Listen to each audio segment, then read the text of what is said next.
Y seguimos en EBTV en este espacio elgocho.com. Y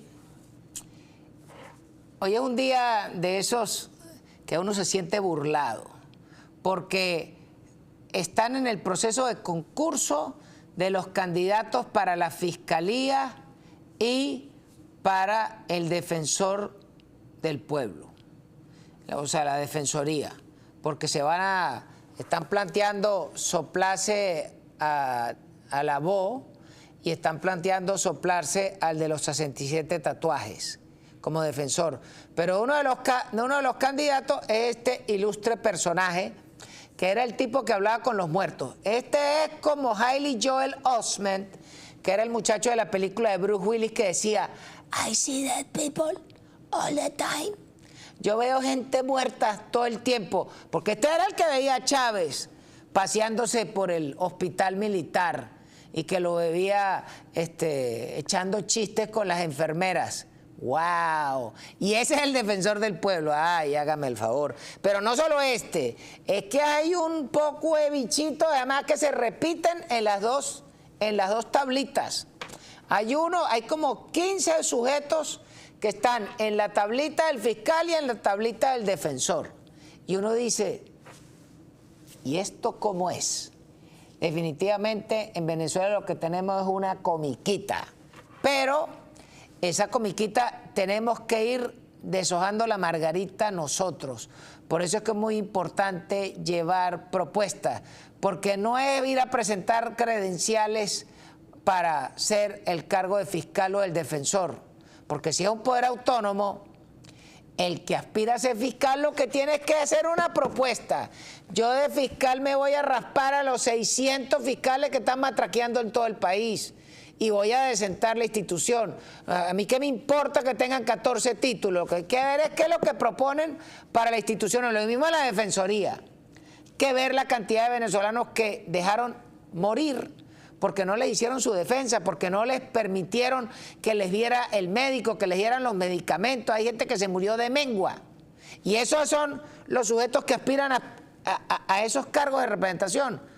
Bueno, yo no me los como. Hay que esperar lo que diga el tiempo. Y sobre todo siempre hay que estar pendiente en la opinión pública y en las redes de caerlos y desguazarlos.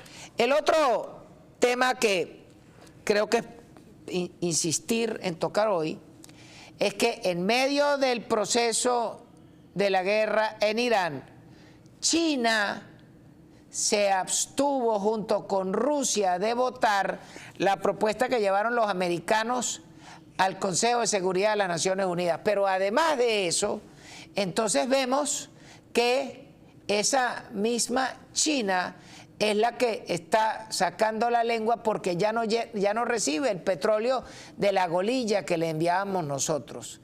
Y además de eso, entonces, cuando en Venezuela observábamos los comentarios que nos hacía el invitado de que necesitamos producir más, de que tenemos 6 millones de hectáreas y solo están sembradas 1.200.000, significa que todavía tenemos como 4,5 millones de hectáreas por sembrar. Ahí hay espacio para generar millones de empleo. Pero para eso necesitamos desmontar el Estado comunista que nos clavaron estos tipos. Ese es uno de los grandes requerimientos.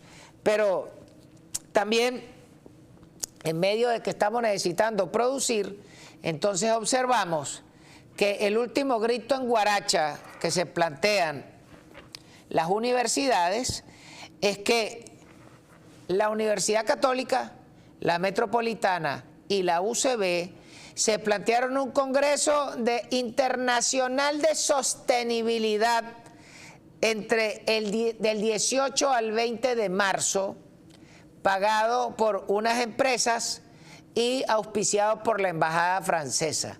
Y entonces uno se queda viendo y dice, caramba, qué deporte tan encantador es perder tiempo en pendejeras.